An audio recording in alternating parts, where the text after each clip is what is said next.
Friends, most welcome to our YouTube channel Hindi techniques. दोस्तों, आज का वीडियो उन लोगों के लिए ज्यादा इंपॉर्टेंट है जो क्लास 9, 10th या 11th या 12th में पढ़ रहे हैं। दोस्तों, यूपी बोर्ड की कॉपियां कैसे चेक की जाती हैं, ये उन लोगों के लिए जानना जरूरी है जिन्होंने अभी 10th या 12th का एग्जाम दिया है। लेकिन 9th और 11th वालों के लिए इसलिए इंपॉर्टेंट है क्योंकि आने वाले समय में वो भी बोर्ड के एग्जाम देंगे। दोस्तों, आज का वीडियो अगर आपने देख लिया तो हो सकता है आने वाले समय में कभी भी आप फेल ना हो, और कैसे आपको कॉपी भरनी है जिससे कि कॉपी चेकिंग होते समय पॉजिटिव रिजल्ट्स आए। तो आपको सारा प्रोसेस इस वीडियो में मिलेगा। वीडियो को लास्ट तक का जरूर देखिएगा।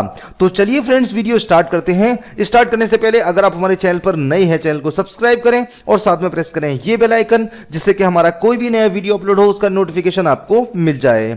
तो चलिए दोस्तों, वीडियो को स्टार्ट करते हैं। सबसे पहले दोस्तों, इस बार यूपी बोर्ड के एग्जाम्स में कुछ ऐसे क्वेश्चंस आए हैं जो आउट ऑफ सिलेबस हैं। उनका क्या होगा उसके बारे में बताएंगे, और क्या कुछ नया रूल आया है कॉपी चेकिंग को लेकर वो भी बताएंगे, और आपको किन किन बातों का ध्यान रखना चाहिए अपनी कॉपी भरते समय, अपना एग्जाम देते समय। दोस्तों, सबसे पहली चीज आपको बता दें कि कॉपियां चेक होना स्टार्ट हो चुकी हैं यूपी बोर्ड की क्लास 10th और 12th की, और जो भी आपकी कॉपियां थी वो सभी जो चेकिंग सेंटर्स होते हैं वहां पर पहुंच चुकी हैं और चेकिंग स्टार्ट हो चुकी है।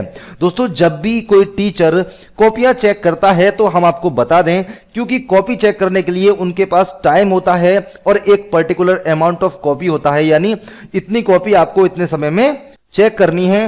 और अगर आप 2 शिफ्ट में चेक करना चाहें तो 2 शिफ्ट में भी चेक कर सकते हैं। अब आप खुद ही लगा लीजिए कि अगर कोई भी पर्सन पूरे दिन में 2 शिफ्टों में कॉपियां चेक करता है तो वो कितना चिड़चिड़ा हो जाएगा और कितना इरिटेट हो जाएगा, जिसकी वजह से वो पूरी तरह से क्वेश्चन को पढ़ेगा भी नहीं, या तो उसको क्रॉस करेगा या फिर उसको राइट करेगा। दोस्तों, इसके अलावा एक चीज और कि कोई भी जो कॉपी चेकिंग करते समय टीचर होता है वो कोई भी अपना दिमाग नहीं लगाते। उनके पास एक आंसर की होती है जिससे क्वेश्चंस को मैच करा के वो राइट या रॉन्ग डिसाइड करते हैं। साथ ही साथ अगर आपका आंसर थोड़ा सा भी उस क्वेश्चन से रिलेटेड है तो आपको अगर 5 नंबर का क्वेश्चन है तो 1 या 2 या 3 नंबर जरूर मिल जाने हैं। टाइम पीरियड की बात करें तो टीचर्स के पास, जैसे सीबीएसई बोर्ड में होता है, करीब 1 घंटे में उसको 15 से 20 के बीच में कॉपियां चेक करनी होती हैं। बिहार बोर्ड की बात करते हैं तो उनको 6 घंटे की एक शिफ्ट दी जाती है जिसमें उनको 65 कॉपियां चेक करनी होती हैं। ऐसे ही यूपी बोर्ड में है।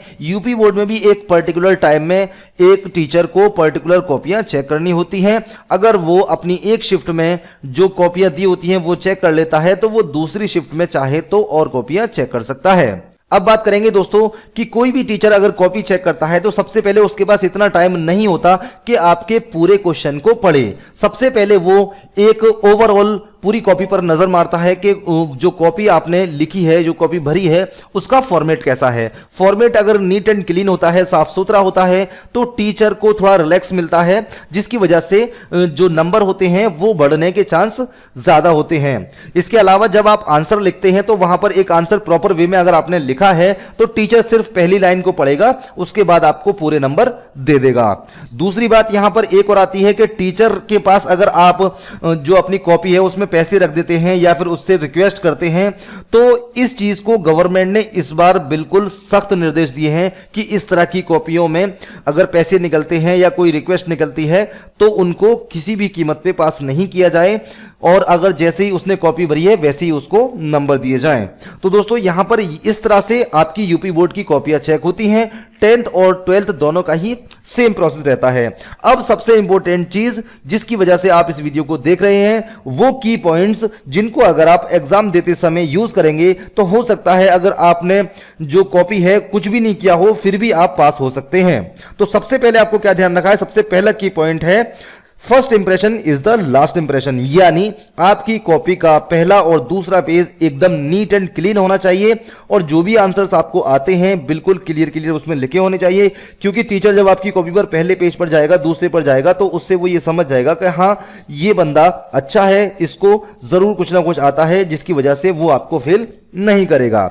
सेकंड इंपॉर्टेंट पॉइंट है कि आपकी हैंड राइटिंग अच्छी होनी चाहिए। दोस्तों हैंड राइटिंग आपके हाथ में नहीं होती, क्योंकि जैसे ही आपने पहले से प्रैक्टिस की होती है वैसी ही आपकी राइटिंग होती है, लेकिन आप थोड़ा सा राइटिंग को अच्छा करके लिखेंगे तो आपकी कॉपी चेकिंग के समय उसका पॉजिटिव रिजल्ट देखने को जरूर मिलेगा, क्योंकि आपकी साफ राइटिंग होगी तो टीचर को जल्दी समझ में आएगी, क्योंकि जितना टाइम टीचर आपकी कॉपी पर लगाएगा उतने ही कम नंबर आपको मिलेंगे। अगर आपकी राइटिंग गंदी होगी तो उसको समझने में प्रॉब्लम होगी, जिसकी वजह से आपके नंबर कट सकते हैं। इसलिए साफ राइटिंग में लिखें। तीसरी चीज है क्रॉस राइटिंग नहीं होनी चाहिए। अगर आपने अपनी कॉपी पर काट पीट की हुई है, क्रॉस किया हुआ है, गंदी कॉपी आपने दी है, तो उससे भी काफी नेगेटिव इफेक्ट पड़ता है आपके नंबर्स पर, तो आपको क्रॉस राइटिंग नहीं करनी है। अब यहां पर अगला पॉइंट जो कि काफी इंपॉर्टेंट है कि नीट एंड क्लीन कॉपी होनी चाहिए। वो मैं आपको पहले ही बता चुका हूं कि आपकी कॉपी में अगर कोई रफ आपको काम करना है तो वो आप दूसरे पेज पर करें, ना कि उसी पेज के साइड में लाइन खींचकर कर देते हैं। ऐसा नहीं करना है, आपको एक पर्टिकुलर पेज बना लेना है जिसके ऊपर लिखना है रफ, और वहां पर आपको जो भी काट पीट कैलकुलेशन जो भी करनी है वहां पर आप आसानी से कर सकते हैं। अब सबसे लास्ट और सबसे ज्यादा इंपॉर्टेंट पॉइंट है सीरियल वाइज आंसर्स। दोस्तों आपको क्या होता है, जैसे कि मान लो लास्ट में एक आंसर है वो आपने सबसे पहले लिख दिया, उसके बाद बीच का कोई आंसर है वो सबसे पहले लिख दिया। ऐसा नहीं करना है। मुझे पता है कि जो आंसर्स आपको पहले आते हैं वो आपको पहले करने हैं, लेकिन इसके साथ साथ आपको ख्याल रखना है, क्योंकि जो एग्जाम होता है, एग्जाम के अंदर जो क्वेश्चन पेपर आता है उसमें क्वेश्चन नंबर्स होते हैं और साथ ही साथ सेक्शन भी होते हैं। तो सेक्शन का आपको ध्यान रखना है, जिस सेक्शन का क्वेश्चन है उसी सेक्शन में उसका आंसर आपको लिखना है और सीरियल वाइज लिखना है, जिससे कि टीचर को कोई प्रॉब्लम ना हो। एग्जाम देते समय आप ये समझिए कि आप खुद एक टीचर हैं, तो आपको किस तरह की कॉपी पढ़ना पसंद होगा।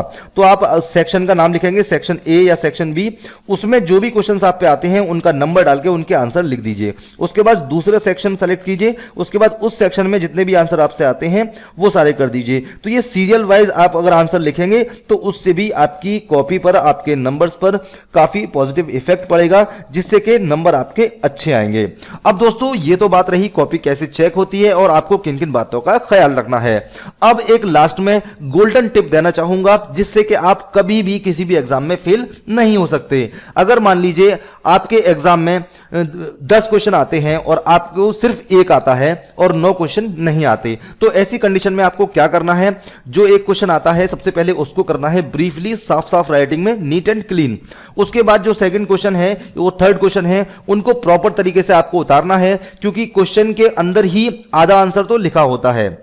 जैसे कि हमने एक क्वेश्चन किया कि यूपी बोर्ड में कॉपियां कैसे चेक की जाती हैं, तो आप लिखेंगे यूपी बोर्ड में कॉपियां इस तरह से चेक की जाती हैं, यानी क्वेश्चन के अंदर से ही आधा आंसर आपका आ गया। उसके बाद आपको कुछ डिटेल बनानी है उससे रिलेटेड, उससे मिलती जुलती, क्योंकि अगर मान लीजिए टीचर पढ़ेगा कि कॉपियां इस तरह से चेक की जाती हैं, तो वो समझ जाएगा कि हाँ ये आंसर उसी का लिखा हुआ है कि कॉपियां किस तरह से चेक की जाती हैं, और हो सकता है वो उस पर राइट लगा दे। इसलिए आपको कोई भी क्वेश्चन छोड़कर नहीं आना है, सभी क्वेश्चन से रिलेटेड कुछ ना कुछ आपको लिखना है। करीब 1 या 2 पैराग्राफ जरूर लिखने हैं। अगर बड़ा पैराग्राफ होगा तो टीचर उसको पढ़ना पसंद नहीं करेगा और उस पर राइट लगा देगा। अगर राइट भी नहीं लगाएगा, उसको लगेगा कि ये गलत है, लेकिन फिर भी आपको वो अगर 5 नंबर का क्वेश्चन है तो 2 नंबर 100% देगा। ये चीज मैंने पिछले कई सालों में एक्सपीरियंस की है कि अगर आपने 2 पैराग्राफ लिखे हैं और वो उससे रिलेटेड हैं, मतलब उससे रिलेटेड होने चाहिए। ऐसा नहीं कि आपसे पूछा जा रहा है यूपी बोर्ड की कॉपियों के बारे में और आप बता रहे हैं सीबीएसई बोर्ड की कॉपियों के बारे में। ऐसा नहीं होना चाहिए।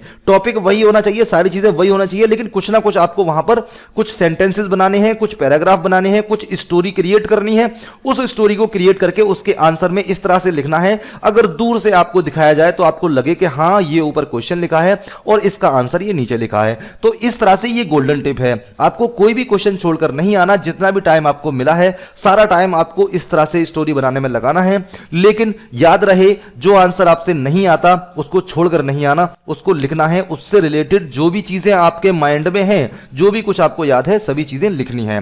तो दोस्तों इस तरह से यूपी बोर्ड की कॉपियां चेक होंगी। तो आपको आगे से जो भी आप बोर्ड का एग्जाम दें तो इस चीज का ख्याल रखें। ओके फ्रेंड्स, हमारी वीडियो सिर्फ यहीं तक। मिलते हैं फिर से एक नई वीडियो के साथ। तब तक के लिए जय हिंद, जय भारत।